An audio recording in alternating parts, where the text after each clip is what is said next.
बर्फ जैसे ठंडे पानी का भयानक बहाव पूरे टनल सिस्टम को चीरता हुआ आगे बढ़ रहा था।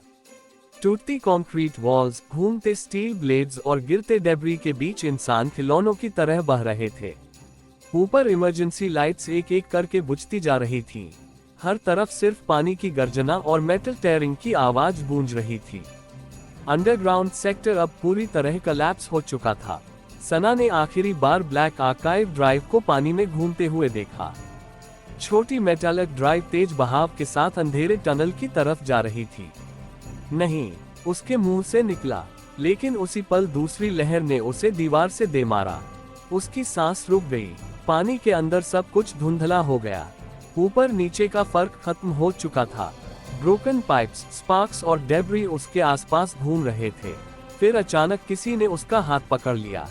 कबीर। उसने पूरी ताकत से सना को ऊपर खींचा। दोनों मुश्किल से एक टूटे मेंटेनेंस प्लेटफॉर्म तक पहुंचे। सना जोर जोर से सांस लेने लगी। उसके बाल चेहरे से चिपक चुके थे और आंखों में अब भी केमिकल स्मोक की जलन थी। ड्राइव, उसने तुरंत कहा। कबीर ने नीचे उफनते पानी की तरफ देखा। अभी उससे भूलो, उसमें सब कुछ है, और अगर तुम अभी मरी तो कुछ भी नहीं बचेगा। उसकी आवाज पहली बार इतनी तेज हुई थी। कुछ सेकंड तक दोनों सिर्फ एक दूसरे को देखते रहे। आसपास टनल लगातार टूट रहा था। तभी ऊपर से किसी के गिरने की आवाज आई। रेहान पानी के साथ बहता हुआ पास के स्टील बीम से टकराया। उसके माथे से खून निकल रहा था। साला, उसने दर्द में कहा, ये पूरा नरक टूट क्यों नहीं जाता एक साथ। सना तुरंत उसकी तरफ बढ़ी। कबीर ने उसे ऊपर खींचा। दूसरी तरफ आयशा कहीं दिखाई नहीं दे रही थी। सना का दिल तेजी से धड़कने लगा। आयशा, उसकी आवाज टनल में गूंज गई, लेकिन जवाब सिर्फ पानी की गर्जना थी। तभी दूर अंधेरे में किसी ने इमरजेंसी फ्लेयर जलाया। लाल रोशनी टनल में फैल गई। गोस्ट सिंडिकेट का मास्क लीडर, उसके पीछे फैसल कुरैशी घायल हालत में खड़े थे। मीरा और करण भी उनके साथ थे। करण की हालत खराब थी। उसकी जली हुई बाह अब ऑलमोस्ट ब्लैक पड़ चुकी थी, लेकिन आयशा वहां नहीं थी। सना की सांसें भारी हो गईं। वो कहाँ है? फैसल ने जवाब देने से पहले नीचे बहते पानी की तरफ देखा। वह दूसरी करंट में बह गई। खामोशी। पूरा टनल जैसे कुछ सेकंड के लिए जम गया। सना तुरंत नीचे उतरने लगी, लेकिन कबीर ने उसका हाथ पकड़ लिया। रुको, छोड़ो मुझे, तुम अभी गई तो वापस नहीं आओगी। सना की आंखों में पहली बार डर साफ दिखाई दिया। वह गुस्सा नहीं था, वह असली डर था, अपनी बहन को खो देने का। तभी अचानक टनल के दूसरी तरफ लाउड मेटालिक बैंग हुआ। सबकी नजर उधर गई। फ्लड वाटर के बीच कोई चीज धीरे धीरे खड़ी हो रही थी। वही एंड्रॉइड शेल। उसकी आधी सिंथेटिक स्किन पूरी तरह उतर चुकी थी। नीचे मेटालिक स्कल और ग्लोइंग सर्क्यूट्स दिखाई दे रहे थे। एक आंख डिस्ट्रॉय हो चुकी थी, लेकिन दूसरी अब भी रेड ग्लो कर रही थी। रेहान गुस्से में बोला, ये फिर जिंदा हो गया। लेकिन इस बार एंड्रॉइड अटैक करने नहीं आया था। वह सीधे सना को देख रहा था। फिर उसकी डैमेज्ड वॉइस निकली, सब्जेक्ट सुरक्षित। कबीर की आंखें सिकुड़ गईं। क्या बोला इसने? एंड्रॉइड कुछ सेकंड ग्लिच हुआ, फिर बोला, सेकेंडरी सब्जेक्ट अलाइव। सना की सांस रुक गई। आयशा। एंड्रॉइड ने धीरे धीरे सिर घुमाया, टनल के एक हिडन ड्रेनेज शाफ्ट की तरफ। फैसल तुरंत समझ गया, करंट उसे लोअर मेंटेनेंस ग्रिड में ले गई होगी। सना बिना सोचे उसी दिशा में दौड़ पड़ी। रुको, मीरा चिल्लाए, वह जोन अनस्टेबल है। लेकिन अब सना किसी की नहीं सुन रही थी। टनल अब पहले से ज्यादा डेंजरस हो चुका था। पानी कभी कमर तक आता, कभी अचानक ऊपर उठ जाता। कई जगह बिजली की स्पार्क्स पानी में गिर रही थी। कबीर उसके पीछे भाग रहा था। तुम्हें अकेले नहीं जाना चाहिए, सना ने बिना पीछे देखे कहा। तुम वापस जा सकते हो। कबीर कुछ सेकंड चुप रहा, फिर धीमी आवाज में बोला, अगर जाना होता तो बहुत पहले चला गया होता। सना कुछ पल के लिए रुकी, लेकिन उसने जवाब नहीं दिया। तभी ड्रेनेज शाफ्ट के पास पहुंचते ही उन्हें नीचे से हल्की आवाज सुनाई दी, दीदी। सना तुरंत नीचे झुकी। नीचे गहरा वर्टिकल शाफ्ट था जिसमें पानी तेजी से बह रहा था। बीच में टूटी मेटल लैडर लटक रही थी और सबसे नीचे आयशा। वह किसी तरह पाइप पकड़कर लटकी हुई थी। उसकी पकड़ कमजोर हो रही थी। दीदी जल्दी। सना तुरंत नीचे उतरने लगी, लेकिन तभी ऊपर टनल फिर कांपा। सीलिंग का हिस्सा टूटने लगा। कबीर ने ऊपर देखा। हमारे पास ज्यादा वक्त नहीं है। सना तेजी से नीचे उतरती रही। रस्टेड लैडर हर सेकंड टूटने जैसी आवाज कर रही थी। नीचे ब्लैक वाटर डेंजरसली घूम रहा था। आयशा की उंगलियां फिसल रही थीं। मैं पकड़ नहीं पा रही। मेरी तरफ देखो, सना चिल्लाए। बस मेरी तरफ देखो। वह आखिर उसके करीब पहुंच गई, लेकिन उसी पल ऊपर से स्टील डेब्री गिरा। लैडर जोर से हिली। सना का संतुलन बिगड़ा। दोनों बहनें लगभग नीचे गिरने वाली थीं। तभी ऊपर से कबीर ने इमरजेंसी केबल फेंकी। Catch it. सना ने आखिरी सेकंड में केबल पकड़ ली, लेकिन वेट ज्यादा था। केबल धीरे धीरे खिसक रही थी। कबीर पूरी ताकत लगा रहा था, लेकिन शाफ्ट का एज टूटने लगा था। तभी पीछे से फैसल आगे आया। उसने बिना कुछ बोले केबल पकड़ ली। फिर दूसरी तरफ गोस्ट सिंडिकेट लीडर भी आ गया। अब 3 लोग पूरी ताकत से केबल खींच रहे थे। धीरे धीरे दोनों बहनें ऊपर आने लगीं, लेकिन उसी वक्त टनल के अंदर से फिर मैकेनिकल आवाज गूंजी। एंड्रॉयड शेल नीचे शाफ्ट के पास खड़ा था। उसकी रेड आई अब सीधे ऊपर देख रही थी।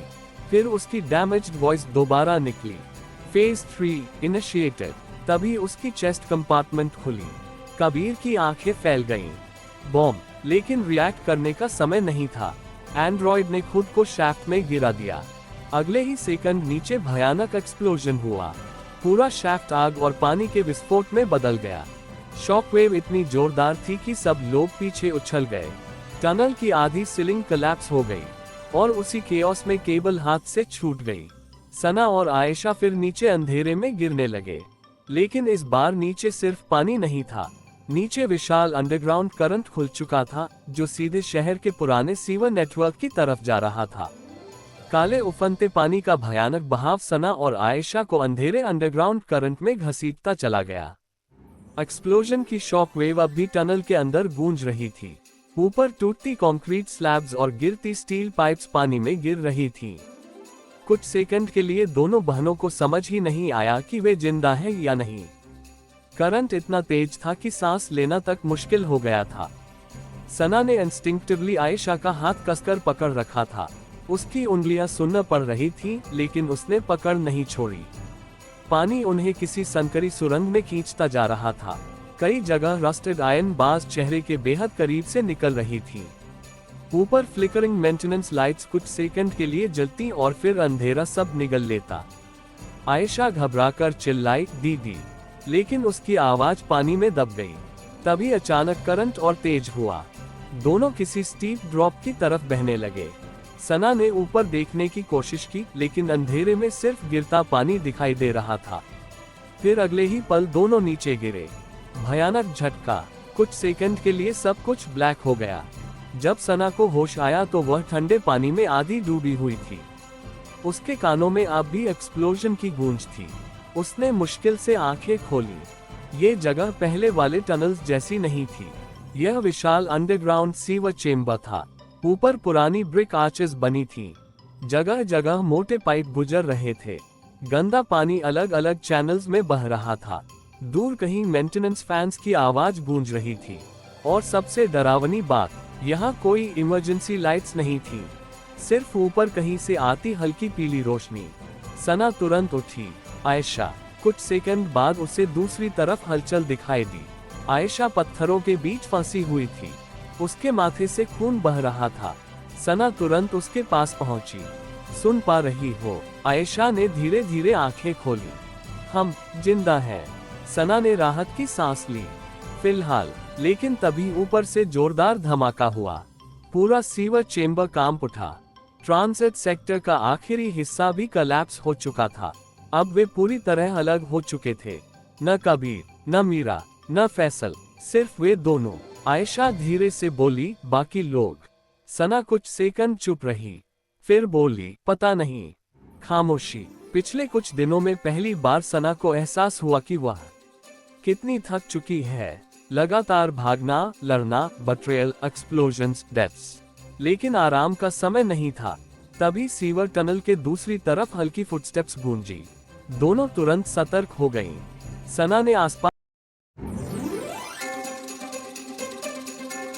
हेलो फ्रेंड्स, आप सभी का dark desire audio YouTube channel पर स्वागत है। कहानी शुरू करने से पहले एक महत्वपूर्ण सूचना देना चाहूंगा। यह कहानी पूर्णतः काल्पनिक है। इसमें प्रस्तुत सभी पात्र, घटनाएं और स्थान लेखक की कल्पना पर आधारित है और इनका किसी भी वास्तविक व्यक्ति, घटना, जाति, संस्कृति या समाज से कोई संबंध नहीं है। इस कहानी का उद्देश्य केवल मनोरंजन करना है। हमारा किसी भी प्रकार का सामाजिक, धार्मिक या सांस्कृतिक संस्थाओं को ठोस पहुंचाने का कोई इरादा नहीं है। यदि किसी श्रोता को इस कहानी का कोई अंश अनुचित या आपत्तिजनक प्रतीत हो तो कृपया इसे केवल एक काल्पनिक एवं मनोरंजनात्मक रचना के रूप में ही ले। यह कहानी पूरी तरह से मेरी स्वयं लिखी हुई है, जिसे न तो किसी अन्य लेखक से लिया गया है और न ही किसी ऑनलाइन प्लेटफॉर्म से कॉपी किया गया है। इस कहानी की सभी copyright dark desire audio channel के अंतर्गत सुरक्षित है। देखा पास ब्रोकन मेंटेनेंस टूल बॉक्स पड़ा था।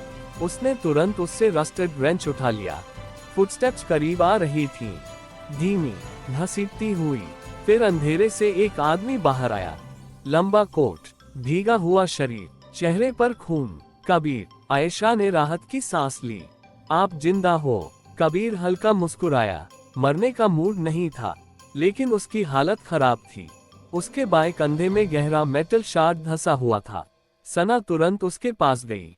बैठो, मैं ठीक हूँ। झूठ बोलना बंद करो। उसकी आवाज अब पहले जैसी इमोशनल नहीं थी, उसमें कंट्रोल था। कबीर कुछ सेकंड उसे देखता रहा, फिर चुपचाप बैठ गया। सना ने शार्ड निकालने की कोशिश की। कबीर दर्द से दांत भींचकर रह गया, लेकिन आवाज नहीं निकाली। आयशा ने पूछा, बाकी लोग? कबीर की आंखें थोड़ी भारी हो गईं। एक्सप्लोजन के बाद सब अलग हो गए। फैसल और गोस्ट सिंडिकेट लीडर दूसरी साइड पर थे। मीरा शायद ऊपर मेंटेनेंस ग्रिड में निकल गई। और आर्यवर्धन? खामोशी। कबीर ने धीरे से सिर झुका दिया। सना समझ गई, वह बूढ़ा आदमी शायद वहीं खत्म हो चुका था। कुछ सेकंड तक सीवर चेंबर में सिर्फ बहते पानी की आवाज रही। तभी कबीर ने अचानक पूछा, ड्राइव कहाँ है? सना की आंखें बदल गईं। ब्लैक आर्काइव, उसने धीरे से कहा, करंट में बह गई। कबीर तुरंत उठ खड़ा हुआ। तुम समझती नहीं हो वो कितना डेंजरस है। मुझे पता है। पहली बार सना उस पर भड़क गई। हर कोई मुझे यही बता रहा है, डेंजरस है, इम्पोर्टेंट है, वर्ल्ड बदल देगा। लेकिन कोई साफ सच क्यों नहीं बोलता? कबीर चुप हो गया। आयशा डरकर दोनों को देख रही थी। सना की सांसें भारी हो रही थीं। तुम शुरू से कितना जानते थे? कबीर ने जवाब देने से पहले गहरी सांस ली। इतना कि अगर सच बता देता तो तुम मुझ पर कभी भरोसा नहीं करती। और अब? खामोशी। कबीर ने पहली बार नजरें नहीं हटाई। अब शायद तुम वैसे भी नहीं करती। कुछ सेकंड तक दोनों बस एक दूसरे को देखते रहे। तभी सीवर चेंबर की दूसरी तरफ मेटालिक क्लिक की आवाज आई। तीनों तुरंत अलर्ट हो गए। ऊपर टनल वॉल पर हिडन प्रोजेक्टर एक्टिवेट हुआ। ब्लू होलोग्राफिक स्क्रीन हवा में चमक उठी और अगले ही पल डेमियन दिखाई दिया। लेकिन इस बार बैकग्राउंड अलग था। कोई डार्क रूम नहीं, वह किसी लग्जरी ऑफिस में बैठा था। पीछे पूरा शहर दिखाई दे रहा था, शांत, साफ, जैसे उसकी दुनिया में कोई केओस हो ही नहीं। इम्प्रेसिव, उसने धीमी आवाज में कहा। तुम लोग अब भी जिंदा हो। सना की आंखें ठंडी हो गईं। तुम्हें डिसअपॉइंटमेंट हुई? डेमियन हल्का मुस्कुराया। नहीं, एवोल्यूशन हमेशा प्रेशर में होती है। कबीर आगे बढ़ा। तू आखिर चाहता क्या है? डेमियन ने उसकी तरफ देखा। तुम अब भी पुराने सवाल पूछते हो कबीर। फिर उसकी नजर सना पर गई। तुम्हारे पिता दुनिया को एक्सपोज करना चाहते थे। आर्यवर्धन उसे डिसमेंटल करना चाहता था, लेकिन दोनों गलत थे और तुम सही हो। सना ने ठंडे लहजे में पूछा। डेमियन कुछ सेकंड चुप रहा, फिर बोला, दुनिया फ्रीडम से नहीं चलती, कंट्रोल से चलती है। ब्लू होलोग्राम पर अचानक कई लाइव फीड्स दिखाई देने लगे। Banks, traffic systems, news channels, military satellites, सब इंटरकनेक्टेड। ब्लैक आर्काइव सिर्फ सीक्रेट डेटा नहीं, डेमियन बोला, यह मॉडर्न सिविलाइजेशन का इनविजिबल नर्वस सिस्टम है। आयशा शॉक्ड होकर स्क्रीन देखती रही। डेमियन आगे बोला, और अब वह ड्राइव तुम्हारे हाथ में नहीं, किसी और के हाथ में है। सना की आंखें सिकुड़ गईं। क्या मतलब? डेमियन मुस्कुराया। फिर होलोग्राम पर लाइव सीसीटीवी फुटेज चला। अंडरग्राउंड फ्लड चैनल, तेज बहता पानी और उसमें फंसी ब्लैक आर्काइव ड्राइव। लेकिन अगले ही पल किसी ने पानी में हाथ डालकर वह ड्राइव उठा ली। काला glove, silver ring, Faisal Qureshi. पूरा सीवर चेंबर एक पल को शांत हो गया। डेमियन की मुस्कान और गहरी हो गई। अब असली युद्ध शुरू होगा। सीवर चेंबर की ठंडी बदबूदार हवा में ब्लू होलोग्राम अब भी चमक रहा था। डेमियन का चेहरा बिल्कुल शांत था, जैसे अंडरग्राउंड सेक्टर में हुई मौतें, एक्सप्लोजन्स और कोलैप्स उसके लिए सिर्फ नंबर्स हो। उसके पीछे दिखाई देता लग्जरी स्काईलाइन किसी दूसरी दुनिया जैसा लग रहा था। साफ सड़कें, चमकती इमारतें, व्यवस्थित शहर, और यहाँ गंदा पानी, अंधेरा और टूटे हुए लोग। फैसल कुरैशी की लाइव फुटेज होलोग्राम पर फ्रीज हो चुकी थी। उसके हाथ में ब्लैक आर्काइव ड्राइव साफ दिखाई दे रही थी। सना की आंखें ठंडी पड़ गईं। तो तुम शुरू से उसी के पीछे थे, उसने धीमी आवाज में कहा। डेमियन हल्का मुस्कुराया। मैं हमेशा उसी चीज के पीछे होता हूँ जो दुनिया बदल सकती है। कबीर आगे बढ़ा। फैसल तुम्हारे लिए काम नहीं कर रहा। अभी नहीं, डेमियन बोला, लेकिन इंसान हमेशा अपने डर के लिए काम करता है। होलोग्राम ग्लिच हुआ। फिर डेमियन की नजर सीधी सना पर टिक गई। तुम्हें जल्द समझ आएगा कि लॉयल्टी टेम्पररी होती है, कंट्रोल परमानेंट। और अगले ही पल होलोग्राम बंद हो गया। सीवर चेंबर फिर अंधेरे और बहते पानी की आवाज में डूब गया। कुछ सेकंड तक कोई नहीं बोला। फिर आयशा धीमी आवाज में बोली, अगर फैसल के पास ड्राइव है तो क्या वो हमारी साइड पर है? खामोशी। कबीर ने दीवार से सिर टिकाया। उसकी सांसें भारी थीं। कंधे का घाव अब और गहरा हो चुका था। फैसल किसी साइड पर नहीं है, उसने धीरे से कहा।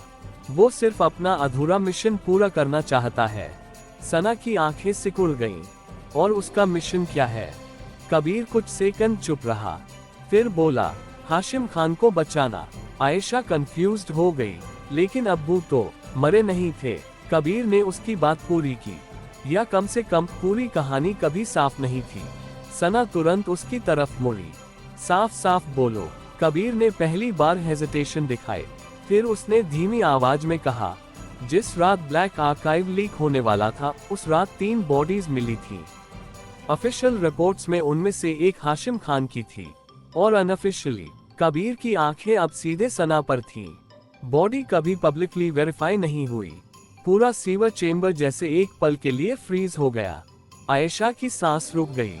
मतलब पॉसिबिलिटी है कि नहीं, सना ने तुरंत काट दिया। उसकी आवाज में अजीब सख्ती थी। वो मर चुके हैं। लेकिन ये बात कहते वक्त उसकी आंखों में हल्का कंपन था। तभी ऊपर सीवर टनल से पुलिस सायरन्स की आवाज गूंजी। तीनों तुरंत अलर्ट हो गए। मीरा नहीं थी, फैसल नहीं था, गोस्ट सिंडिकेट गायब था, और अब सिटी फोर्सेस शायद इस पूरे जोन को सील करने वाली थी। कबीर तुरंत खड़ा हुआ। हमें मूव करना होगा। किधर? आयशा ने पूछा। कबीर कुछ सेकंड सोचता रहा। फिर बोला, सरफेस पर नहीं जा सकते। तुम्हारी फेस रिकॉग्निशन पूरे शहर में सर्कुलेट हो चुकी है। सना को तुरंत ट्रांजिट चेंबर की न्यूज ब्रॉडकास्ट याद आ गईं। अब वह सिर्फ वांटेड नहीं थी, उसे टेररिस्ट घोषित किया जा चुका था। तभी दूर सीवर पैसेज में फ्लैशलाइट की रोशनी दिखाई दी। पुलिस, किसी की आवाज गूंजी। कबीर ने तुरंत आसपास देखा। सीवर चेंबर के बाईं तरफ पुराना मेंटेनेंस हैच था जो आधा जंग खाकर बंद हो चुका था। उधर वे लोग तेजी से हैच की तरफ बढ़े। पानी अब घुटनों तक था। ऊपर सायरन्स और करीब आती जा रही थी। सना हैच तक पहुंची और उसे धक्का दिया, लेकिन वह नहीं खुला। जाम है। कबीर आगे आया। उसने पूरा जोर लगाया। रस्टेड हिंजेस चीखने लगी। तभी फ्लैशलाइट बीम सीधे उनकी तरफ घूमी। Freeze. 2 armed police commandos tunnel में उतर चुके थे। उनकी गन सीधी सना पर थी। आयशा घबरा गई, लेकिन इससे पहले कि कमांडोज ट्रिगर दबाते, ऊपर से अचानक तेज स्पार्क्स गिरे। पूरे टनल की लाइट्स ब्लिंक हुई, और अगले ही पल डार्कनेस। सिर्फ सायरन्स, फिर चीख, धातु से टकराने की आवाज, और कुछ सेकंड बाद खामोशी। इमरजेंसी लाइट्स वापस आई। दोनों कमांडोज जमीन पर बेहोश पड़े थे। उनके पीछे एक लड़की खड़ी थी, काले रेनकोट में, भीगे बाल, हाथ में स्टन बैटन। सना की आंखें सिकुड़ गईं। वह लड़की मुश्किल से 25-26 साल की होगी, लेकिन उसकी आंखों में अजीब कॉन्फिडेंस था। उसने सीधे सना को देखा। अगर यहाँ और 5 मिनट रुके तो ऊपर से पूरा सीवर ब्लॉक सील हो जाएगा। कबीर तुरंत सतर्क हो गया। तुम कौन हो? लड़की ने जवाब देने के बजाय अपनी जैकेट से छोटा मेटालिक टोकन निकाला। उस पर वही फेडेड सिल्वर मार्किंग बनी थी जो गोस्ट सिंडिकेट के मास्क पर थी। नाम ज़ारा है, उसने शांत आवाज में कहा। और फैसल साहब ने कहा था, अगर सना खान जिंदा मिले तो उसे सरफेस पुलिस के हाथ नहीं लगना चाहिए। सना और कबीर ने एक दूसरे को देखा। फिर सना ने पूछा, फैसल कहाँ है? ज़ारा कुछ सेकंड चुप रही, फिर बोली, वो अकेले गए हैं। कहाँ? Black mosque. ये नाम सुनते ही कबीर का चेहरा बदल गया। इम्पॉसिबल, वह जगह अब भी एक्टिव है। ज़ारा ने उसकी तरफ देखा। कुछ जगहें कभी बंद नहीं होती।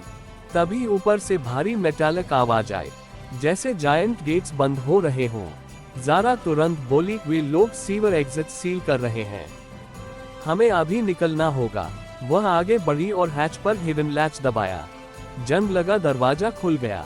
अंदर संकरी सीढ़ियां नीचे जा रही थी, लेकिन ये रास्ता सीवर जैसा नहीं लग रहा था। दीवारों पर पुराने अरबी सिंबल्स बने थे।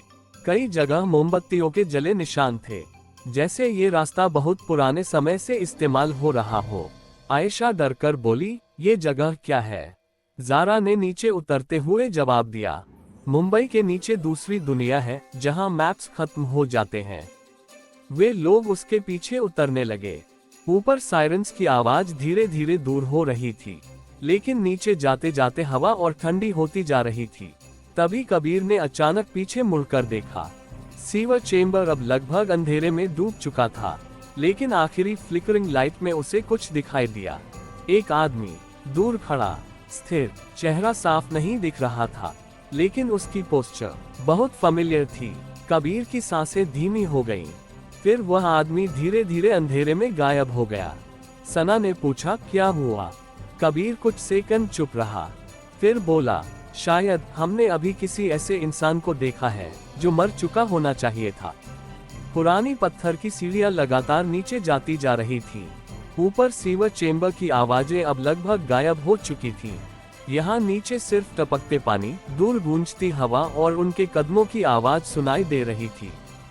दीवारों पर बने पुराने अरबी सिंबल्स इमरजेंसी लाइट्स की हल्की पीली रोशनी में अजीब लग रहे थे। कई जगह मोमबत्तियों का पिघला मोम जमा था, जैसे इस रास्ते का इस्तेमाल आज भी कोई करता हो। ज़ारा सबसे आगे चल रही थी। उसके कदम तेज थे, लेकिन बिल्कुल स्टेडी, जैसे उसे हर मोड़ पहले से याद हो। सना उसके पीछे थी। उसके दिमाग में अभी भी वही सवाल घूम रहा था, कबीर ने आखिर किसे देखा था? और उससे भी बड़ा सवाल, क्या सच में हाशिम खान की मौत के पीछे पूरी कहानी छुपाई गई थी? तभी पीछे चलते कबीर ने अचानक दीवार पकड़ ली। उसके घायल कंधे से फिर खून निकलने लगा था। आयशा तुरंत बोली, आपकी हालत खराब हो रही है। मैं ठीक हूँ, उसने आदतन कहा, लेकिन इस बार उसकी आवाज में कमजोरी साफ थी। सना रुकी। बैठो। कबीर कुछ बोलने ही वाला था कि सना ने सख्त नजरों से उसे देखा। हर बार हीरो बनने की जरूरत नहीं। कुछ सेकंड तक दोनों की आंखें मिली रहीं। फिर कबीर चुपचाप नीचे बैठ गया। ज़ारा ने अपने बैग से छोटा मेडिकल किट निकाला। अगर इन्फेक्शन फैल गया तो आम काम करना बंद कर देगी। वह सरप्राइजिंगली प्रोफेशनल तरीके से वाउंड क्लीन करने लगी। कबीर दर्द से दांत भींच कर रह गया। सना उसे देख रही थी। ये वही आदमी था जिस पर वह भरोसा भी करना चाहती थी और नहीं भी। उसके हर सच के पीछे दूसरा झूठ निकल आता था, लेकिन हर बार सबसे पहले वही उसकी जान बचाने के लिए सामने खड़ा होता था। तभी ज़ारा ने कैजुअली पूछा, तो तुम सच में वही कबीर अरोड़ा हो? कबीर की आंखें सिकुड़ गईं। तुमने मेरा नाम कहाँ सुना? ज़ारा हल्का मुस्कुराए। गोस्ट सिंडिकेट में पुराने लोग लेजेंड्स सुनाते हैं। रेहान अगर यहाँ होता तो जरूर मजाक उड़ाता, लेकिन इस समय माहौल भारी था। सना ने तुरंत पूछा, कौन सी लेजेंड्स? ज़ारा कुछ सेकंड चुप रही, फिर बोली, एक आदमी जिसने ब्लैक वेल के अंदर घुसकर उसका को आर्किटेक्चर बनाया और फिर उसी सिस्टम को डिस्ट्रॉय करने की कोशिश की। आयशा शॉक्ड होकर कबीर को देखने लगी। आप हैकर थे? कबीर हल्का हंसा। काश सिर्फ हैकर होता। खामोशी। तभी टनल थोड़ा खुला और वे लोग एक विशाल अंडरग्राउंड हॉल में पहुंचे। आयशा की आंखें फैल गईं। पूरा हॉल किसी अबैंडन्ड मॉस्क जैसा लग रहा था। पुरानी स्टोन पिलर्स, टूटी आर्चेज और बीच में सूखा फाउंटेन। लेकिन सबसे अजीब बात यह थी कि जगह अबैंडन नहीं लग रही थी। कई कॉर्नर्स में डिम लैंटर्न्स जल रही थीं। ऊपर हिडन कैमरास लगे थे और दूर दीवारों के पास शैडो में हथियारबंद लोग खड़े थे। Ghost syndicate. उनकी आंखें तुरंत न्यूकमर्स पर टिक गईं। ज़ारा ने धीरे से कहा, वेलकम टू लोअर सैंक्चुरी। एक लंबा आदमी आगे आया। उसकी दाढ़ी सफेद थी और आंखों में पुरानी सख्ती थी। उसने पहले सना को देखा, फिर कबीर को, और उसके चेहरे का रंग हल्का बदल गया। तुम? कबीर तुरंत अलर्ट हो गया। हम पहले मिले हैं। बूढ़े आदमी ने जवाब नहीं दिया। उसने बस धीमी आवाज में कहा, मैंने सोचा था तुम मर चुके हो। कबीर कुछ सेकंड उसे देखता रहा, फिर उसकी आंखों में अचानक पहचान चमकी। यूसुफ। आयशा कंफ्यूज्ड होकर दोनों को देखने लगी।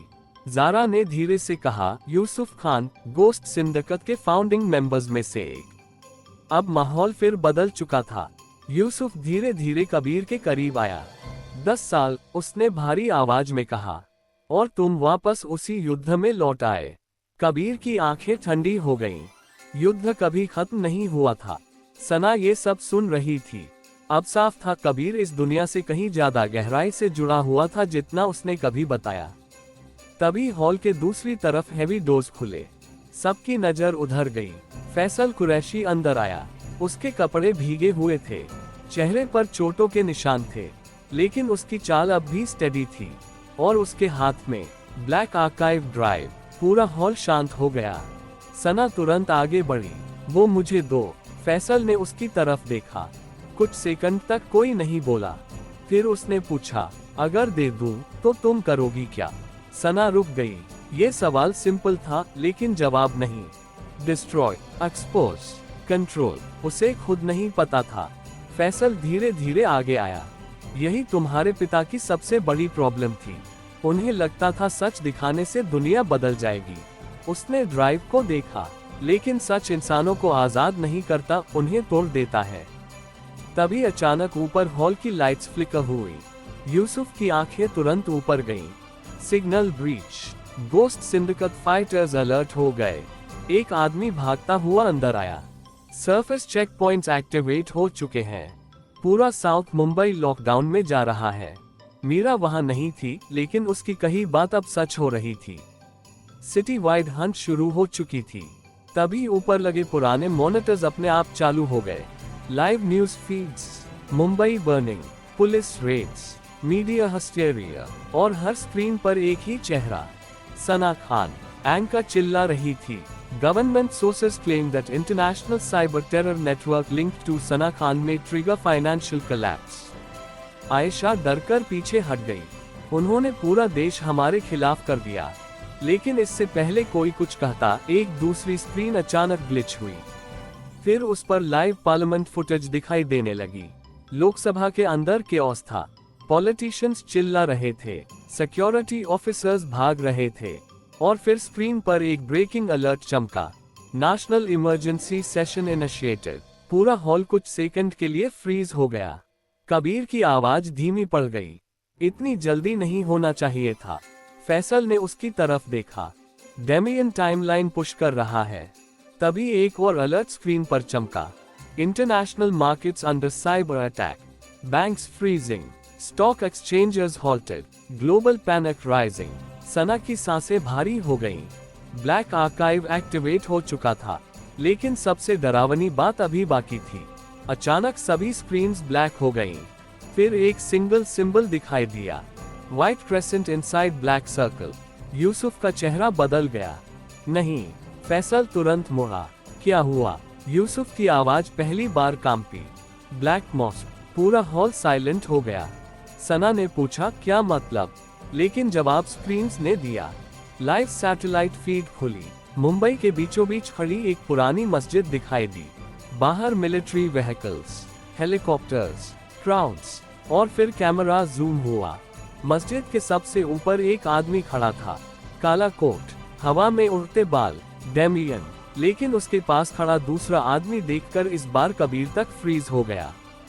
वो वही आदमी था जिसे उसने सीवर चेंबर में अंधेरे में देखा था, और इस बार चेहरा साफ दिखाई दे रहा था, हाशिम खान। लोअर सैंक्चुरी के अंदर जलती पुरानी लैंटर्न्स की रोशनी अब पहले जैसी शांत नहीं लग रही थी।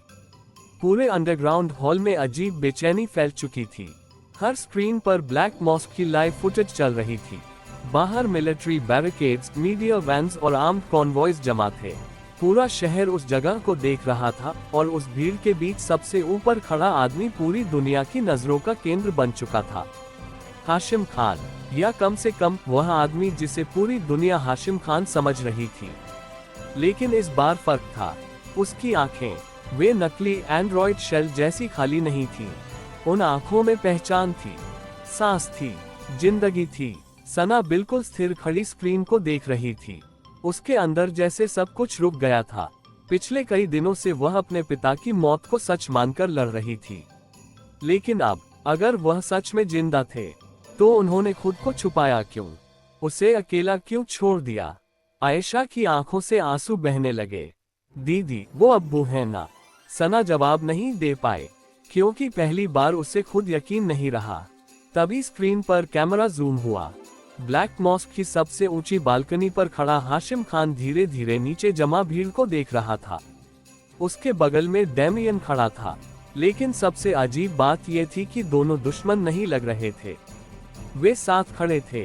पूरा हॉल कुछ सेकंड के लिए साइलेंट हो गया। फिर यूसुफ ने बहुत धीमी आवाज में कहा, तो आखिर उसने कर ही दिया। फैसल की आंखें ठंडी पड़ गईं। नहीं, कुछ गड़बड़ है। कबीर लगातार स्क्रीन को देख रहा था। उसकी ब्रीदिंग बदल चुकी थी, जैसे उसका दिमाग पुराने मेमोरीज के अंदर जा चुका हो। सना ने तुरंत उसकी तरफ देखा। तुम कुछ जानते हो?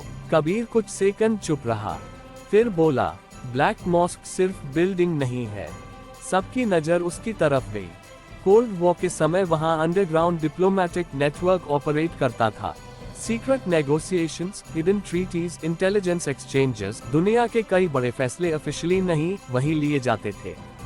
आयशा कंफ्यूज्ड हो गई, लेकिन अब तो वो बंद मस्जिद है। ऊपर से कबीर बोला, नीचे नहीं। तभी स्क्रीन पर अचानक मीडिया रिपोर्टर्स की आवाज गूंजी। कैमरा क्राउड के बीच भागते लोगों को दिखा रहा था। गवर्नमेंट ने पूरे इलाके को सील कर दिया है। मिलिट्री ड्रोन्स एक्टिव हैं। अनकन्फर्म्ड रिपोर्ट्स कह रही हैं कि साइबर अटैक्स के पीछे मौजूद मास्टर नेटवर्क ब्लैक मॉस्क से कंट्रोल हो रहा है। सना की सांसें भारी हो गईं। डेमियन सिर्फ हिडन वॉर नहीं लड़ रहा था, वह दुनिया के सामने नैरेटिव भी खुद लिख रहा था। तभी अचानक स्क्रीन फ्लिकर हुई। फिर लाइव फीड की जगह पुरानी सीसीटीवी फुटेज चलने लगी। एक डार्क अंडरग्राउंड कॉरिडोर, भागते लोग, गनफायर, और बीच में खड़े थे युवा हाशिम खान, उनके साथ फैसल, और पीछे कबीर। पूरा हॉल फ्रीज हो गया। आयशा शॉक्ड होकर कबीर को देखने लगी। वीडियो में तीनों किसी सील्ड वॉल्ट के सामने खड़े थे। हाशिम गुस्से में चिल्ला रहे थे, अगर यह बाहर गया तो करोड़ों लोग मरेंगे। फिर दूसरी तरफ से आवाज आई, डेमियन, अगर यह छुपा रहा तो पूरी दुनिया गुलाम बन जाएगी। वीडियो डिस्टॉर्ट होने लगा, लेकिन अगले ही फ्रेम में कुछ ऐसा दिखाई दिया जिसने सबको चुप कर दिया। हाशिम खान ने खुद अपने हाथ से ब्लैक आर्काइव एक्टिवेशन कंसोल चालू किया।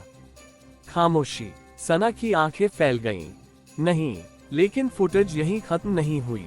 अगले ही पल वीडियो में मैसिव एक्सप्लोजन हुआ। लोग भागने लगे, कैमरा गिर गया, और अंतिम फ्रेम में हाशिम खान खुद डेमियन को एस्केप रूट की तरफ धक्का दे रहे थे। स्क्रीन ब्लैक, पूरा लोअर सैंक्चुरी जैसे जम गया। आयशा की आवाज कांप गई। अब्बू डेमियन को बचा रहे थे। फैसल ने दांत भींच लिए। कॉन्टेक्स्ट के बिना फुटेज सच नहीं बताती, लेकिन सना अब उसकी नहीं सुन रही थी। उसके दिमाग में सब टूटने लगा था। अगर उसके पिता सच में ब्लैक आर्काइव एक्टिवेट करने वालों में थे, अगर उन्होंने डेमियन को बचाया, तो आखिर असली दुश्मन कौन था? तभी अचानक पूरे हॉल की लाइट्स चली गईं। अंधेरा। कुछ सेकंड तक सिर्फ हैवी जनरेटर्स की आवाज सुनाई दी। फिर इमरजेंसी रेड लाइट्स जल उठी। गोस्ट सिंडिकेट फाइटर्स तुरंत वेपन्स लेकर फैल गए। ज़ारा तेजी से अंदर भागी। आउटर टनल्स ब्रीच हो गए। यूसुफ, गरजा किसने? लेकिन जवाब देने की जरूरत नहीं पड़ी। ऊपर पत्थर की सीलिंग से ड्रिलिंग जैसी आवाज आने लगी। मैसिव, हैवी, जैसे कोई पूरी स्ट्रक्चर को काट रहा हो। फैसल की आंखें सिकुड़ गईं। Surface assault. तभी सीलिंग का एक हिस्सा एक्सप्लोड हुआ। धूल और डेब्री पूरे हॉल में फैल गया। ऊपर से रोप्स नीचे गिरी, लेकिन इस बार सोल्जर्स नहीं उतरे। Black armoured Assassin's. उनके मास्क स्मूथ ब्लैक थे, कोई सिंबल नहीं, कोई पहचान नहीं, और उनकी मूवमेंट्स एग्जीक्यूशन स्क्वाड से भी ज्यादा डेंजरस थी। एक असैसिन नीचे उतरते ही गोस्ट सिंडिकेट फाइटर के गले पर ब्लेड फेर गया। दूसरे ने बिना रुके 3 साइलेंट शॉट्स लिए। 3 बॉडीज नीचे गिर गईं। पूरा लोअर सैंक्चुरी फिर युद्ध में बदल गया। लेकिन ये पहले जैसा केओटिक फायरफाइट नहीं था, ये कंट्रोल्ड स्लॉटर था। मीरा वहां नहीं थी, हैवी यूनिट्स नहीं थे, यहाँ सिर्फ क्लोज कॉम्बैट और शैडोज थीं। बैक हॉल सिक्योर करो, यूसुफ गर्जा। Ghost syndicate fighters defensive line बनाने लगे, लेकिन असैसिन्स बेहद फास्ट थे। वे वॉल्स और पिलर्स का इस्तेमाल करते हुए मूव कर रहे थे। उनकी फाइटिंग स्टाइल मिलिट्री नहीं, रिचुअलिस्टिक लग रही थी। तभी एक असैसिन सीधा सना की तरफ बढ़ा।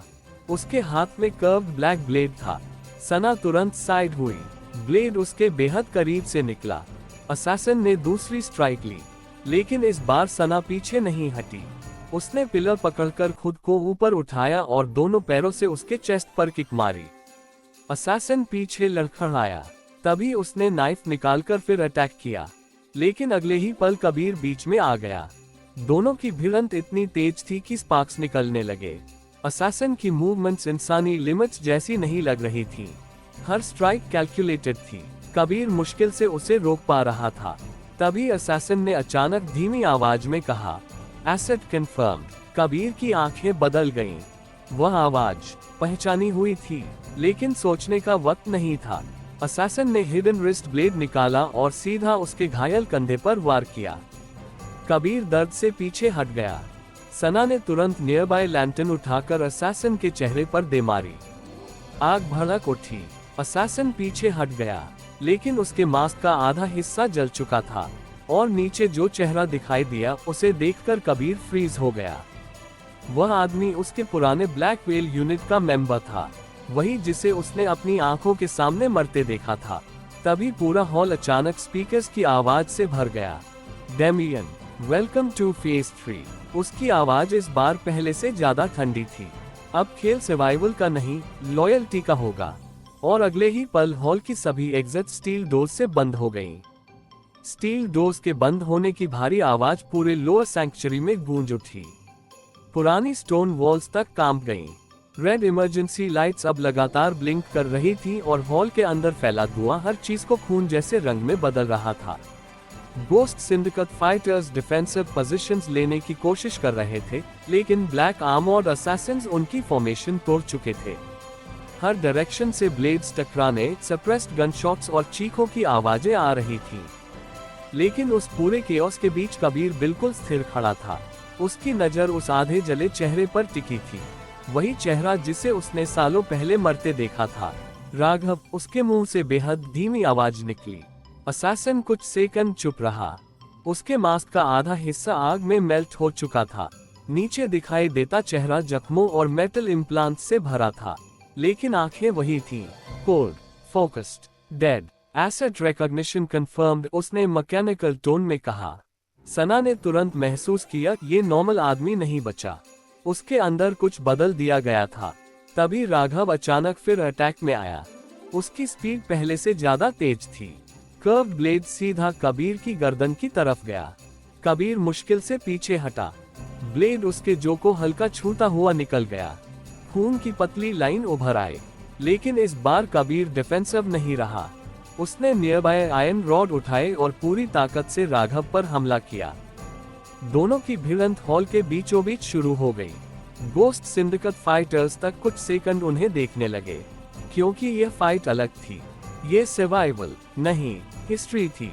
राघव हर स्ट्राइक मिलिट्री प्रिसिजन से कर रहा था, लेकिन कबीर उसके पैटर्न्स पहले से जानता था। दोनों एक दूसरे की मूव्स प्रेडिक्ट कर रहे थे। तभी राघव ने अचानक हिडन आर्म ब्लेड एक्टिवेट किया। कबीर की आंखें सिकुड़ गईं। उन्होंने तुम्हें पूरी तरह मॉडिफाई कर दिया। राघव की आवाज फिर वही मैकेनिकल मोनोटोन में निकली। Identity irrelevant, mission permanent. अगले ही पल उसने वायलेंट कॉम्बो अटैक किया। कबीर पीछे हटता गया। उसके घायल कंधे की वजह से मूवमेंट स्लो हो रही थी। सना समझ गई, अगर ये लंबा चला तो कबीर हार जाएगा। तभी दूसरी तरफ हॉल में जोरदार एक्सप्लोजन हुआ। एक असैसिन ने स्मोक चार्ज फेंका था। पूरा वेस्टर्न कॉरिडोर ग्रे धुएं में डूब गया। यूसुफ गर्जा, वे इनर आर्काइव रूम की तरफ जा रहे हैं। फैसल तुरंत मुड़ा, उन्हें नीचे का वॉल्ट नहीं मिलना चाहिए। वह 4 गोस्ट सिंडिकेट फाइटर्स के साथ दूसरी तरफ दौड़ गया। सना ने पहली बार नोटिस किया, फैसल अब प्रोटेक्ट नहीं, गार्ड कर रहा था, जैसे उसे किसी खास चीज की चिंता हो। तभी हॉल की सीलिंग पर हिडन स्पीकर्स फिर एक्टिवेट हुए। डेमियन की आवाज हर दिशा से गूंजी। इंसानों की सबसे बड़ी कमजोरी मेमोरीज होती है। अचानक हॉल के जायंट मॉनिटर्स अपने आप चालू हो गए, लेकिन इस बार कोई न्यूज नहीं थी। ये पर्सनल फुटेज थी। सना फ्रीज हो गई। स्क्रीन पर उसकी चाइल्डहुड रिकॉर्डिंग्स चल रही थी। वह छोटी बच्ची थी, हवेली के गार्डन में हंस रही थी। उसके पिता उसे साइकिल चलाना सिखा रहे थे। आयशा की आंखों में आंसू भर गए। ये फुटेज उसके पास कैसे? लेकिन इससे पहले कि कोई समझ पाता, दूसरा स्क्रीन एक्टिवेट हुआ। इस बार कबीर दिखाई दिया, यंग, ब्लैक टैक्टिकल गियर में। वह किसी बर्निंग फैसिलिटी से भाग रहा था। पीछे एक्सप्लोजन्स हो रहे थे। फिर वीडियो में राघव दिखाई दिया, खून से लथपथ। वह चिल्ला रहा था, कबीर मत। वीडियो अचानक फ्रीज हो गया। पूरा हॉल साइलेंट हो गया। सना धीरे धीरे कबीर की तरफ मुड़ी। उसकी आंखों में सवाल था। कबीर कुछ सेकंड तक स्क्रीन को देखता रहा, फिर बहुत धीमी आवाज में बोला, उस रात मैंने उसे पीछे छोड़ दिया था। राघव की मैकेनिकल आंखें हल्की फ्लिकर हुई। करेक्शन, उसने कहा, यू अबैंडन्ड योर टीम। अगले ही पल उसने फिर हमला किया। इस बार उसकी स्ट्राइक्स और वायलेंट थी। कबीर पीछे धकेला गया। आयरन रॉड उसके हाथ से छूट गई। राघव ने ब्लेड सीधा उसके सीने की तरफ घुमाया, लेकिन आखिरी सेकंड में सना बीच में आ गई। उसने नियर बाय चेन पकड़कर राघव के आर्म को रोक दिया। स्पार्क्स निकले। राघव ने तुरंत दूसरी तरफ से स्ट्राइक ली, लेकिन सना नीचे स्लाइड हुई और उसके घुटने पर किक मारी। वह हल्का असंतुलित हुआ। कबीर ने मौका देखकर उसे जोरदार पंच मारा। राघव पीछे पिलर से टकराया, लेकिन गिरा नहीं। उसकी मैकेनिकल ब्रीदिंग और तेज हो गई। तभी पूरे हॉल की लाइट्स अचानक ब्लैक हो गईं। Complete darkness. सिर्फ डिस्टेंट गनफायर और लोगों की चीखें सुनाई दे रही थीं। फिर कहीं ऊपर से ब्लू इमरजेंसी लाइट्स ऑन हुई, लेकिन अब हॉल बदल चुका था। स्टोन वॉल्स के बीच हिडन स्टील पार्टीशंस निकल आए थे। पूरा सैंक्चुरी मजे में बदलने लगा। उन्होंने स्ट्रक्चर रिकॉन्फ़िगर कर दिया। ज़ारा चिल्लाए, अब सब लोग अलग अलग सेक्शंस में कटने लगे थे।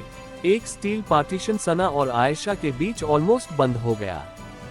सना ने तुरंत आयशा को खींच लिया, लेकिन दूसरी तरफ कबीर रह गया। उनके बीच भारी स्टील वॉल गिर गई। कबीर, सना चिल्लाए, लेकिन जवाब सिर्फ मेटल लॉकिंग साउंड्स थे।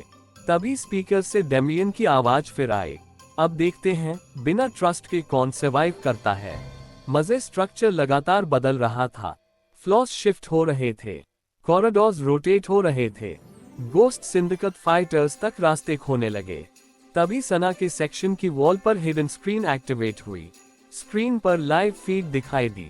कबीर अकेला एक डार्क कॉरिडोर में खड़ा था और उसके सामने 3 ब्लैक असैसिन्स। उनमें से एक राघव था।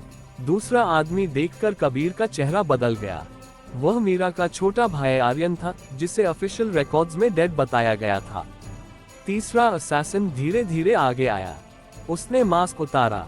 सना की सांस रुक गई, क्योंकि वह चेहरा उसने पहले सिर्फ तस्वीरों में देखा था। हाशिम खान के पुराने ब्लैक वेल यूनिट का फाउंडर अर्जुन देव, जो 20 साल पहले मर चुका माना जाता था। स्क्रीन पर खड़ा अर्जुन देव धीरे धीरे मुस्कुराया। फिर उसने कबीर से कहा, welcome back to the family.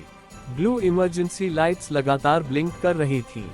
पूरा लोअर सैंक्चुरी अब किसी जिंदा मशीन की तरह बदल रहा था। स्टोन वॉल्स के बीच से निकलती स्टील पार्टीशंस कॉरिडोर्स को हर कुछ सेकंड में नया शेप दे रही थी। कहीं रास्ते बंद हो रहे थे, कहीं फ्लो नीचे खिसक रहा था। ऊपर हिडन स्पीकर से लो फ्रीक्वेंसी मैकेनिकल हम गूंज रही थी, जो पूरे माहौल को और बेचैन बना रही थी।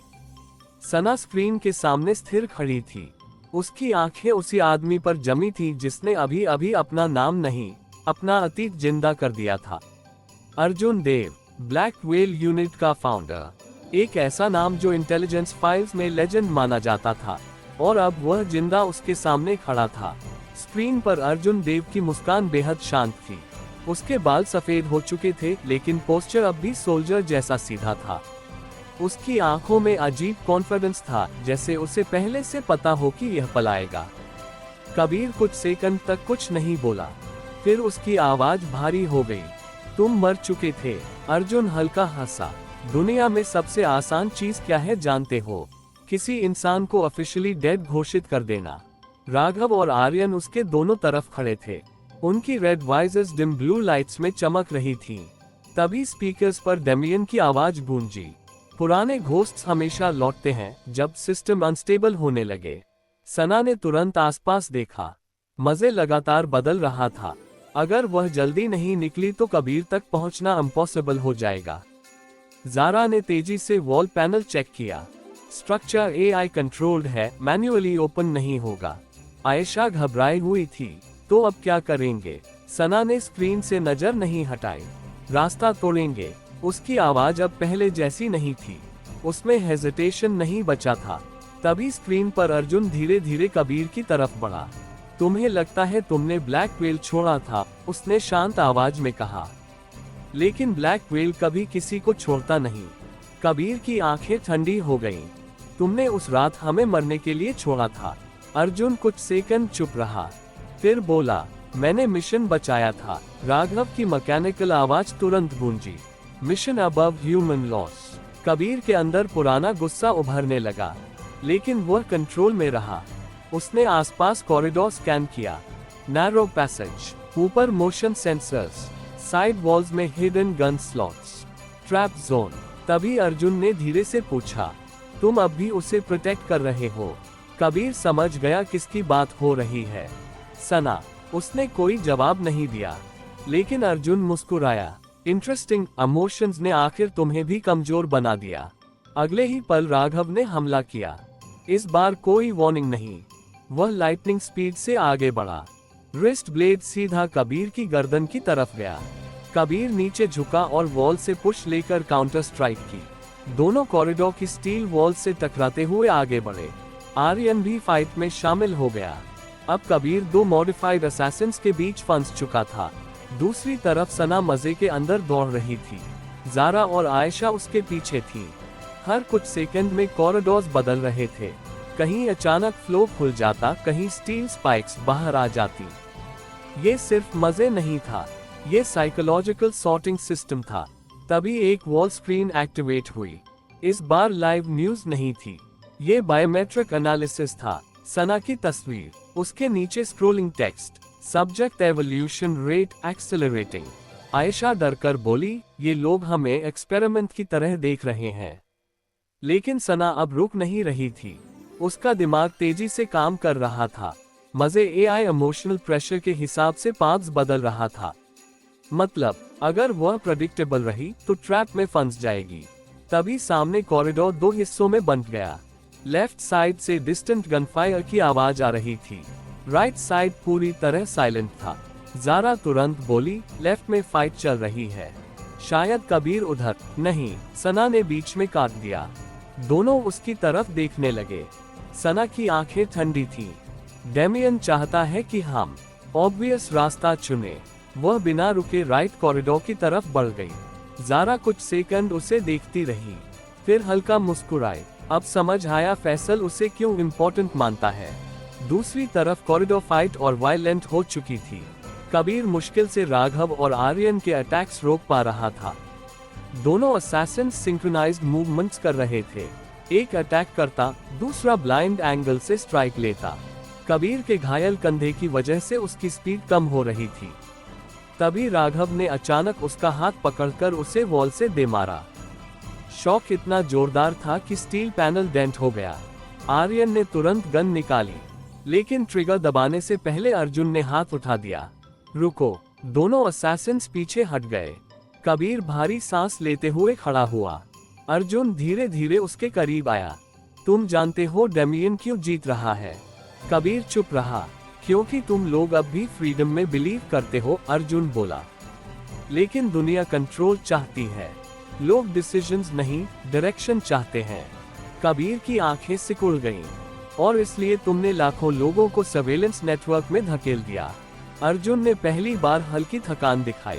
तुम्हें लगता है केओस में लोग सर्वाइव कर लेंगे? गवर्नमेंट्स ऑलरेडी ब्रोकन है, सिस्टम्स करप्ट है, ब्लैक आर्काइव कंट्रोल नहीं, स्टेबिलिटी है। खामोशी। तभी ऊपर अलार्म्स बजने लगे। मजे स्ट्रक्चर फिर बदलने लगा। अर्जुन की नजर ऊपर गई, फिर वह हल्का मुस्कुराया। लगता है तुम्हारी प्रॉब्लम सॉल्विंग हैबिट अब भी जिंदा है। कबीर तुरंत समझ गया। सना। उसी वक्त दूसरे कॉरिडोर की स्टील वॉल अचानक एक्सप्लोड हुई। चिंगारियां और धुआं पूरे पैसेज में फैल गया और उस धुएं के बीच सना अंदर घुसी। उसके हाथ में मेंटेनेंस एक्सप्लोसिव लॉन्चर था जो उसने मजे ट्रैप से निकाला था। राघव तुरंत अटैक के लिए आगे बढ़ा, लेकिन इस बार सना तैयार थी। उसने फ्लो पर मेटालिक डिस्क फेंकी। EMP burst. पूरा कॉरिडोर ब्लू शॉकवेव से भर गया। राघव और आर्यन दोनों कुछ सेकंड के लिए फ्रीज हो गए। उनकी वाइजर्स फ्लिकर होने लगी। कबीर शॉक्ड होकर बोला, तुमने ये कहां से? मजे की गलती, सना ने ठंडी आवाज में कहा। इसने मुझे टूल्स दे दिए। तभी अर्जुन की आंखों में पहली बार जेन्युइन इंटरेस्ट दिखाई दिया। इम्प्रेसिव। लेकिन अगले ही पल उसने खुद अटैक किया। उसकी स्पीड उसकी उम्र से मेल नहीं खाती थी। वह सीधे सना की तरफ बढ़ा। कबीर तुरंत बीच में आया। दोनों भिड़ गए। अर्जुन की फाइटिंग स्टाइल ब्रूटल नहीं, सर्जिकल थी। हर मूव कैलकुलेटेड, हर स्ट्राइक नर्व पॉइंट्स पर। कबीर पीछे धकेला जाने लगा। तभी सना ने साइड वॉल पर हिडन पावर कॉन्ड्यूट देखा। उसके दिमाग में तुरंत प्लान आया। वह कॉरिडोर के दूसरी तरफ भागी। सना, आयशा चिल्लाए, लेकिन सना रुकने वाली नहीं थी। वह सीधे लाइव कॉन्ड्यूट तक पहुंची और ब्रोकन पाइप उठाकर उसमें घुसा दी। जोरदार इलेक्ट्रिकल ब्लास्ट हुआ। पूरा मजे सिस्टम फ्लिकर होने लगा।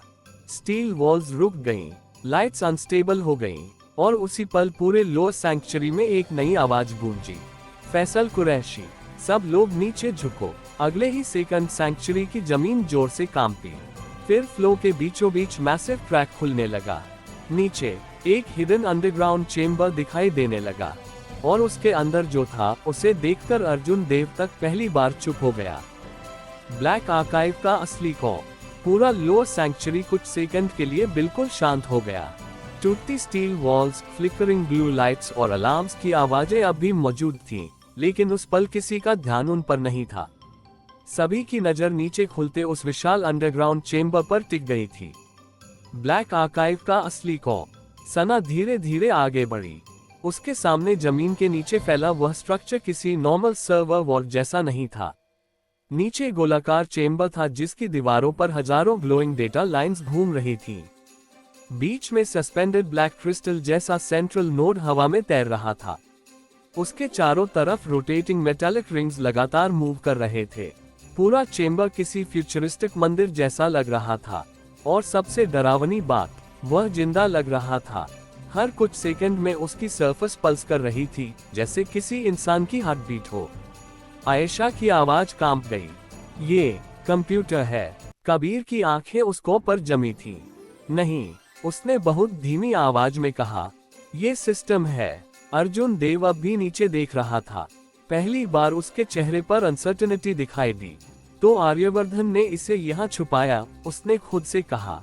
तभी दूसरी तरफ से फैसल धीरे धीरे आगे आया। उसके हाथ में अब भी ब्लैक आर्काइव ड्राइव थी, लेकिन इस बार उसकी आंखों में पहले जैसा कॉन्फिडेंस नहीं था। सना ने तुरंत पूछा, यह असली कौन है? फैसल ने उसकी तरफ देखा, फिर नीचे ग्लोइंग चेम्बर की तरफ। जो ऊपर दुनिया देखती है वो सिर्फ सरफेस नेटवर्क है, उसने भारी आवाज में कहा। असल ब्लैक आर्काइव हमेशा हिडन था। तभी पूरा चेम्बर अचानक ब्लू पल्स से भर गया।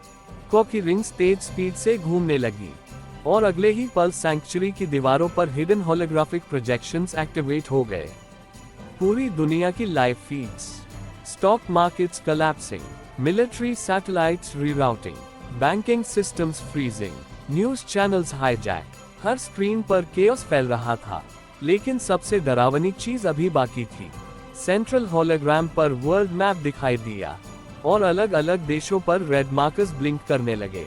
कबीर की आंखें फैल गईं। ये इम्पॉसिबल है। सना ने तुरंत पूछा क्या, लेकिन जवाब अर्जुन ने दिया। उसकी आवाज पहली बार जेन्युइनली टेंस थी।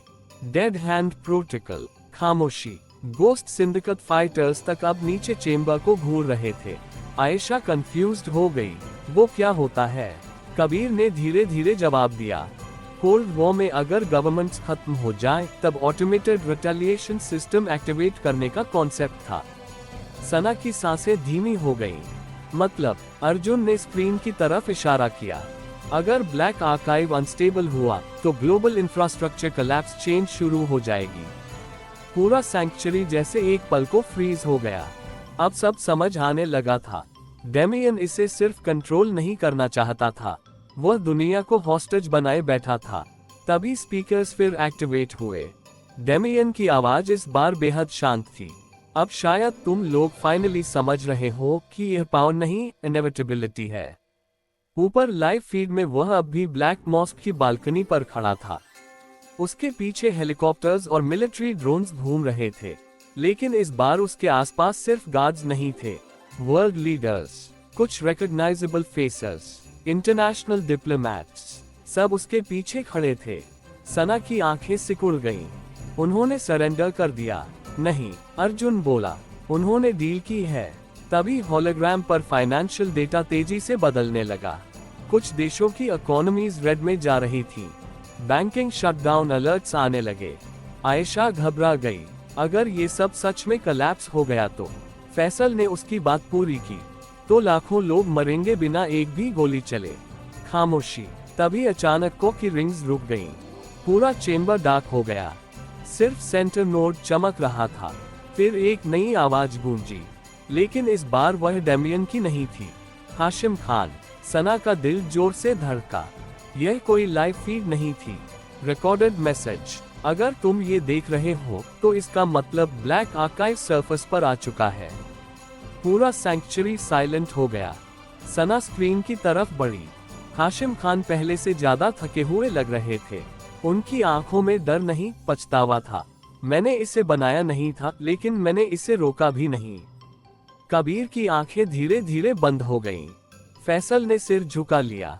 हाशिम आगे बोले, दुनिया पहले ही कंट्रोल थी। आर्काइव ने सिर्फ उसे इनविजिबल बना दिया। पेओ की मात्रा पेओ की मात्रा रैम पर पुराने फुटेज चलने लगे। Secret surveillance rules, politicians being blackmail was manipulated through algorithms, media narratives engineered। सना की सांसें भारी होने लगी। उसके पिता विलन नहीं थे, लेकिन हीरो भी नहीं। वे उस सिस्टम का हिस्सा थे जिसने दुनिया को कंट्रोल किया। हाशिम की रिकॉर्डेड वॉइस फिर गूंजी, अगर तुम इसे डिस्ट्रॉय करोगे तो दुनिया कोलैप्स हो सकती है। अगर बचाओगे तो स्लेवरी जारी रहेगी। तभी रिकॉर्डिंग ग्लिच हुई। फिर हाशिम ने कैमरा के बेहद करीब आकर कहा, इसलिए मैंने तीसरा रास्ता चुना। कबीर की आंखें अचानक खुल गईं। नहीं, फैसल तुरंत समझ गया। उन्होंने बैकअप की हाइड कर दी थी। तभी सैंक्चुरी के नीचे हिडन मैकेनिज्म्स एक्टिवेट हुए। को चेम्बर के चारों तरफ मेटालिक लॉक्स खुलने लगे और सेंटर नोड के नीचे से ट्रांसपेरेंट कैप्सूल ऊपर आने लगा। उस कैप्सूल के अंदर एक छोटी लड़की की पुरानी तस्वीर थी। आयशा कंफ्यूज्ड हो गई, लेकिन सना की सांस रुक गई। वह उसकी बचपन की फोटो थी। 7 साल की उम्र, हंसती हुई। तस्वीर के पीछे एनग्रेव था, प्राइमरी ह्यूमन की। पूरा सैंक्चुरी साइलेंट हो गया। अर्जुन देव पहली बार शॉक्ड दिखा। हाशिम, तुमने सिस्टम को इंसानी बायोमेट्रिक इनहेरिटेंस से बाइंड कर दिया। फैसल की आंखें बंद हो गईं, इसलिए वह उसे दुनिया से दूर रखना चाहता था। अब सब समझ आने लगा था। सना सिर्फ हाशिम खान की बेटी नहीं थी, वह ब्लैक आर्काइव की लिविंग एक्सेस की थी। तभी अचानक ऊपर मैसिव एक्सप्लोजन हुआ। पूरा सैंक्चुरी जोर से कांप उठा।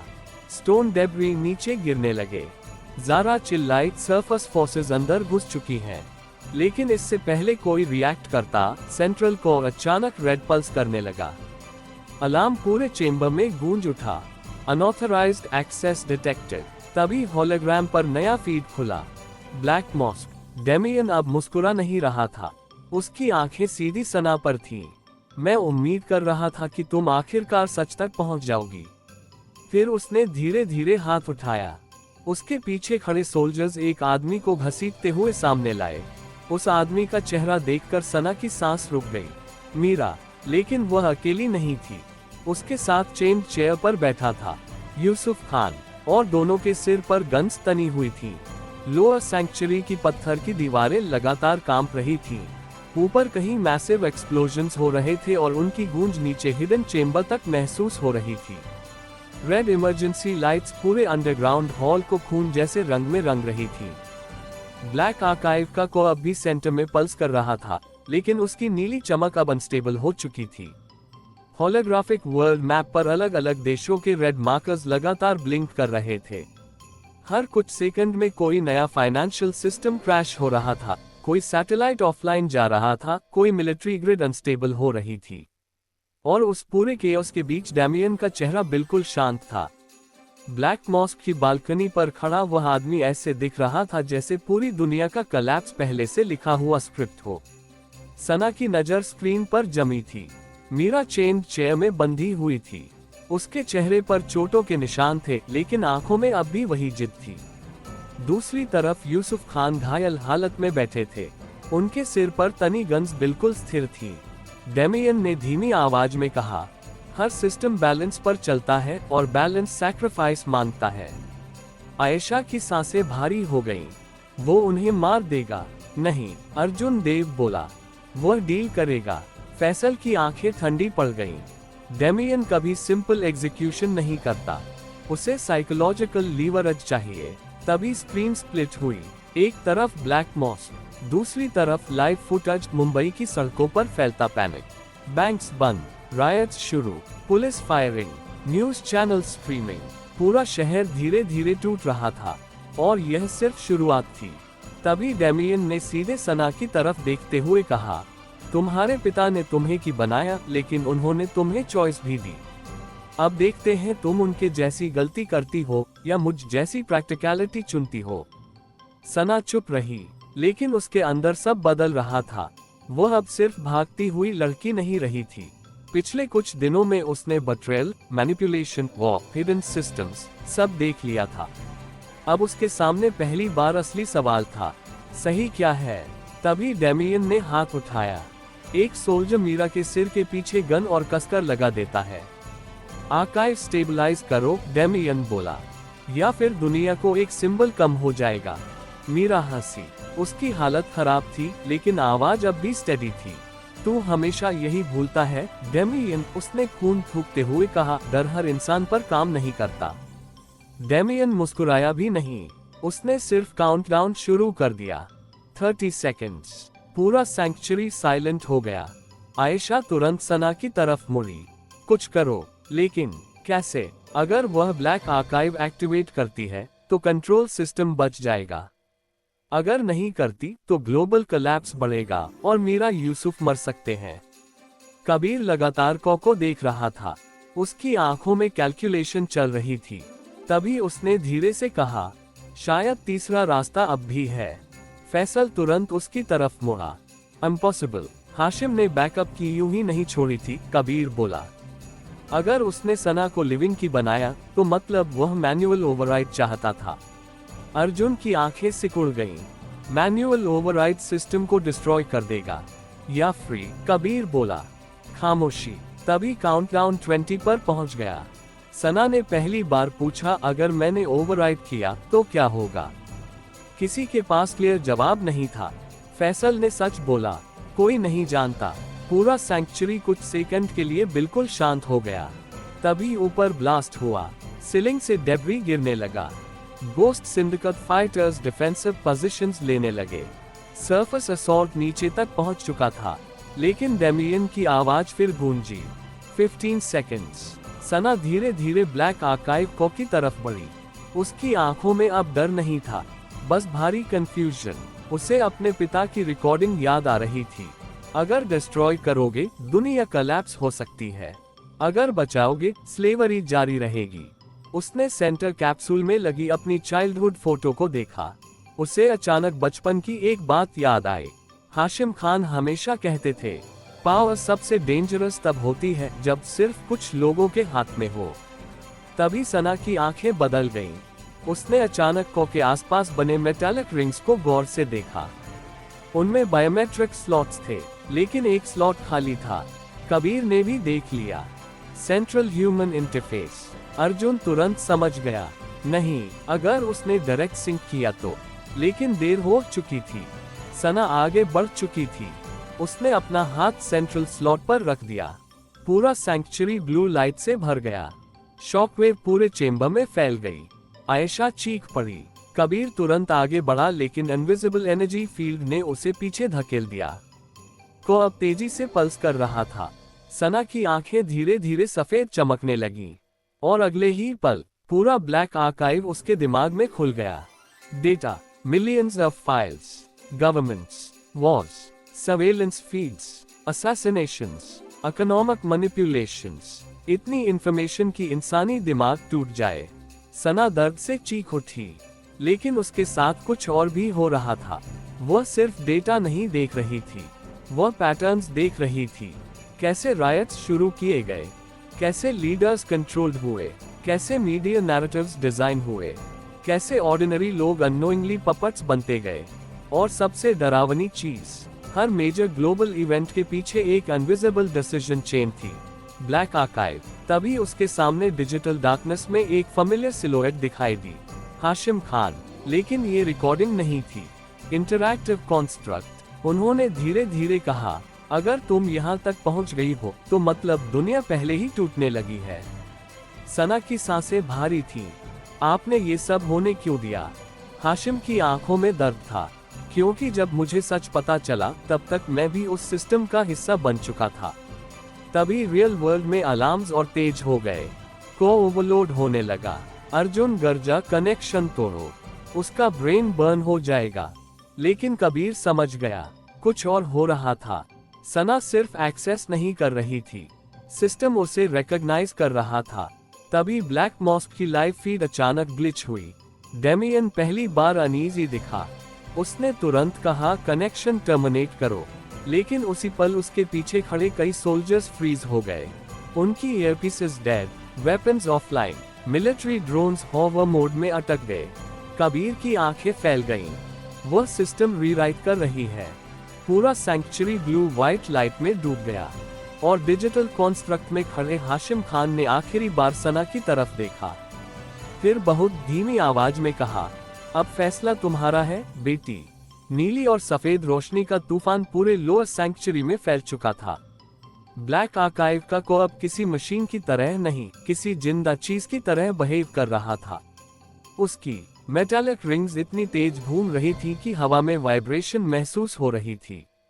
स्टोन वॉल्स पर रनिंग डेटा स्ट्रीम्स बिजली की नसों की तरह चमक रही थी।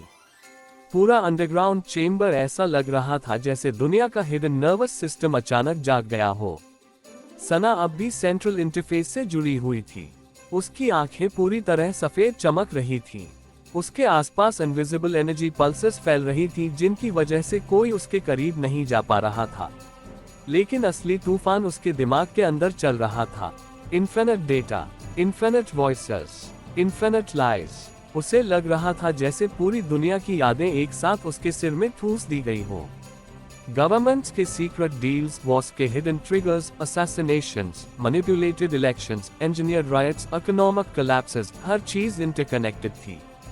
और उन सब के बीच एक पैटर्न था, एक इनविजिबल स्ट्रक्चर। ब्लैक आर्काइव सिर्फ इंफॉर्मेशन स्टोरेज नहीं था, ये दुनिया के बिहेवियर को इन्फ्लुएंस करने वाला लिविंग एल्गोरिथम था। डिजिटल डार्कनेस में खड़े हाशिम खान की कॉन्स्ट्रक्ट इमेज धीरे धीरे फेड होने लगी। अगर तुम कंट्रोल लोगी, उनकी आवाज गूंजी, तो तुम भी उन्हीं जैसी बन जाओगी। सना दर्द से कांप उठी। रियल वर्ल्ड में उसका शरीर वायलेंटली शेक करने लगा। उसकी नसों में ब्लू लाइट दौड़ती दिखाई दे रही थी। आयशा चीख पड़ी, दीदी। कबीर तुरंत आगे बढ़ा, लेकिन एनर्जी फील्ड ने उसे फिर पीछे धकेल दिया। फैसल की आंखों में जेन्युइन डर पहली बार दिखाई दिया। अगर सिंक कंप्लीट हो गया तो वह परमानेंटली लिंक्ड हो जाएगी। अर्जुन देव ने तुरंत कहा, कनेक्शन तोड़ो। कैसे? ज़ारा चिल्लाए। किसी के पास जवाब नहीं था। तभी ब्लैक मॉस्क की लाइव फीड फिर स्टेबलाइज हुई। डेमियन अब पहली बार गुस्से में दिख रहा था। उसके पीछे मिलिट्री ड्रोन्स एक एक करके क्रैश होने लगे। कुछ सोल्जर्स अपने सिस्टम्स रिबूट करने की कोशिश कर रहे थे। फायरवॉल रिस्टोर करो, वह गरजा, लेकिन सिस्टम्स रिस्पॉन्ड नहीं कर रहे थे, क्योंकि सना अननोइंगली आर्काइव के रूट लेयर तक पहुंच चुकी थी। तभी डिजिटल कॉन्स्ट्रक्ट के अंदर सना के सामने नए डोर्स खुलने लगे। Endless corridors of data. Her corridor किसी कंट्री, किसी एजेंसी, किसी सीक्रेट ऑपरेशन से जुड़ा था, लेकिन बीच में एक अलग रास्ता था, ब्लैक, साइलेंट, बाकी सब पाथवेज से अलग। सना इंस्टिंक्टिवली उसकी तरफ बढ़ी। तभी अचानक उसके सामने इमेजेस फ्लैश होने लगी। उसकी माँ, बचपन, हवेली, हाशिम खान उसे दूर से देखते हुए। लेकिन मेमोरीज धीरे धीरे बदलने लगी। उसने अपने पिता को पहली बार डरते हुए देखा। एक हिडन रूम, हाशिम, फैसल और आर्यवर्धन किसी होलोग्राफिक मैप के सामने खड़े थे। मैप पर लिखा था प्रोजेक्ट नेक्सस चाइल्ड। सना की सांस रुक गई। आर्यवर्धन की आवाज मेमोरी में गूंजी। अगर आर्काइव कभी अनस्टेबल हुआ तो हमें ह्यूमन अडेप्टिव की चाहिए होगी। फैसल ने पूछा, और अगर वह बच्ची सिस्टम से रिजेक्ट हो गई? हाशिम कुछ सेकंड चुप रहे, फिर बोले, तो उसे नॉर्मल जिंदगी मिलेगी, इस दुनिया से दूर। सना की आंखों में दर्द उतर आया। उसका पूरा बचपन, उसकी पूरी जिंदगी एक कंटिंजेंसी प्लान थी। तभी दूसरी मेमोरी खुली। हॉस्पिटल रूम, छोटी सना सो रही थी। हाशिम उसके माथे पर हाथ रखे बैठे थे, और पहली बार वो रो रहे थे। मैं तुझे मॉन्स्टर नहीं बनने दूंगा। मेमोरी टूट गई। रियल वर्ल्ड में सना की हार्टबीट डेंजरसली फास्ट हो चुकी थी। को अब ओवरलोड होने लगा था। अलार्म्स गूंजने लगे। न्यूरल मर्ज अप्रोचिंग। कबीर की आंखें फैल गईं। अगर मर्ज कंप्लीट हुआ तो वह अपनी आइडेंटिटी लूज कर देगी। आयशा रोने लगी, कुछ करो। लेकिन तभी अनएक्सपेक्टेड चीज हुई। फैसल धीरे धीरे आगे बढ़ा। अर्जुन तुरंत गरजा, रुको, एनर्जी फील्ड तुम्हें जला देगा। लेकिन फैसल नहीं रुका। उसकी आंखें सिर्फ सना पर थीं। वह आदमी जिसने सालों तक सिर्फ ऑर्डर्स फॉलो किए थे, पहली बार किसी डिसीजन के साथ आगे बढ़ रहा था। वह एनर्जी फील्ड तक पहुंचा। ब्लू स्पार्क्स उसके शरीर से टकराने लगे। उसकी स्किन जलने लगी, लेकिन वह फिर भी रुका नहीं। कबीर समझ गया, वह सिंक ब्रेक करने जा रहा है। फैसल ने मुश्किल से सना का हाथ पकड़ लिया। अगले ही पल पूरा चेंबर व्हाइट फ्लैश में डूब गया। भयानक शॉक वेव पूरे सैंक्चुरी में फैल गई। स्टोन पिलर्स टूट गए। गोस्ट सिंडिकेट फाइटर्स नीचे गिर पड़े। ऊपर सीलिंग में मैसिव क्रैक्स पड़ गए, और उसी पल सना डिजिटल कॉन्स्ट्रक्ट से बाहर फेंक दी गई। उसकी आंखें वापस नॉर्मल हो गईं। वह जोर से जमीन पर गिरी और खून की उल्टी कर दी। आयशा तुरंत उसके पास भागी। दीदी, सना भारी सांस लेने लगी।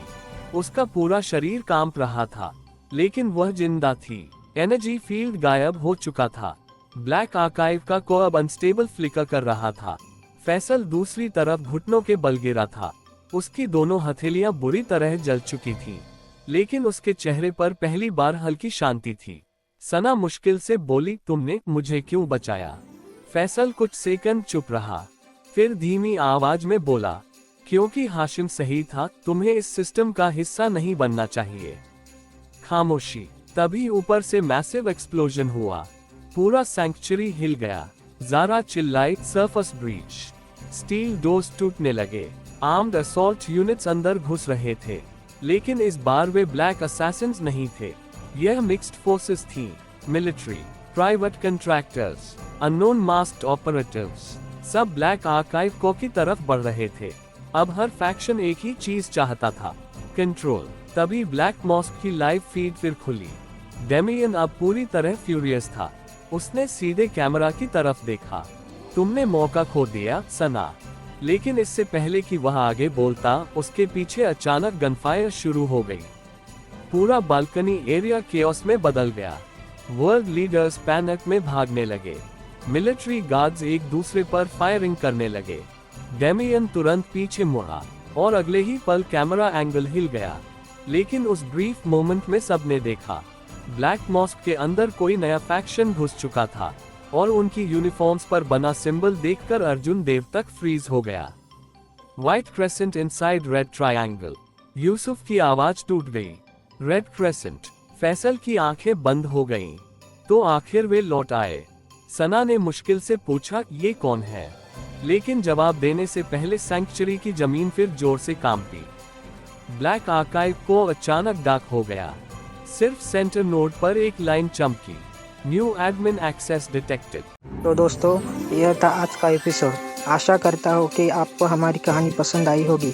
यदि आपको हमारी यह कहानी अच्छी लग रही है और आप आगे के नए एपिसोड सुनना चाहते हैं तो हमारे चैनल को सब्सक्राइब करें और बेल आइकन दबाकर ऑल विकल्प पर क्लिक करें, ताकि आपको हमारे नए अपलोड किए गए एपिसोड की नोटिफिकेशन मिलती रहे। इस वीडियो को लाइक करना न भूलें और इसे अपने परिवार व दोस्तों के साथ ज़रूर शेयर करें। धन्यवाद।